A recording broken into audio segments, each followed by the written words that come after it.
La sélection est une activité fondamentale de l'humanité. On est toujours en train de faire un tri. D'ailleurs, le mot jugement, en anglais, se dit trial, qui vient du français tri. On fait toujours un tri, on choisit toujours entre plusieurs possibilités. Dans le cas de l'astrologie, le tri doit être double. D'une part, il faut trier ce qui astronomiquement intéresse l'astrologie. Il faut déjà faire un tri parmi tous les objets astronomiques, quels sont ceux qui sont conservés en astrologie et qui sont utilisés en astrologie. Et c'est le rôle de la recherche de faire ce tri. Ce qui veut dire qu'on ne va pas tout prendre. Et il faut avoir des critères pour faire ce tri.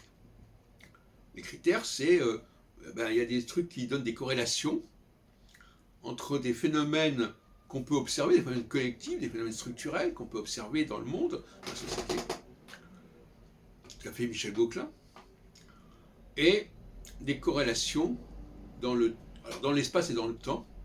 Alors, dans l'espace, montrer que telle population de gens qui font ceci ou cela, ils ont un dénominateur commun astronomiquement parlant.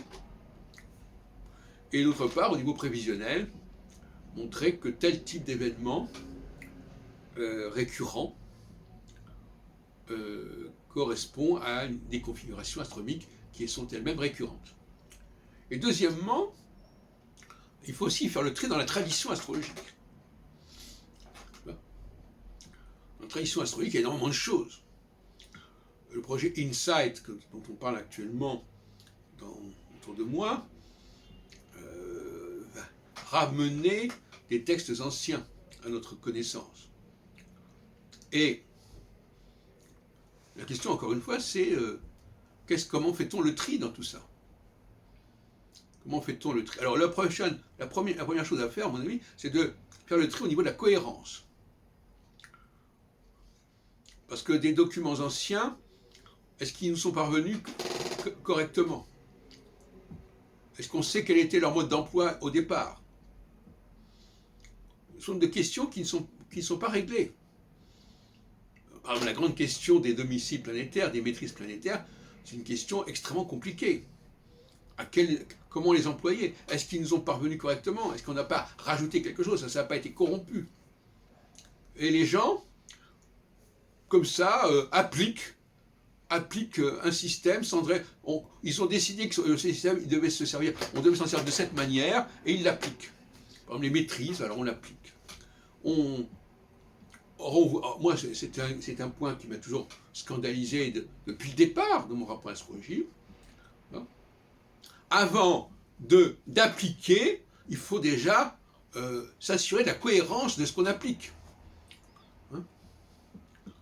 Alors les gens remplacent la cohérence par la pratique. C'est pas cohérent, mais ça marche. D'ailleurs, quand on dit ça marche, on va dire mais ça marche quand même. Ça marche quand même. Voilà. Donc voilà où on en est. Et donc il faut faire le tri dans la tradition astrologique. Il y a seulement des choses intéressantes, mais quoi? Il faut faire le tri dans la réalité astronomique. Il y a seulement des choses intéressantes, mais quoi?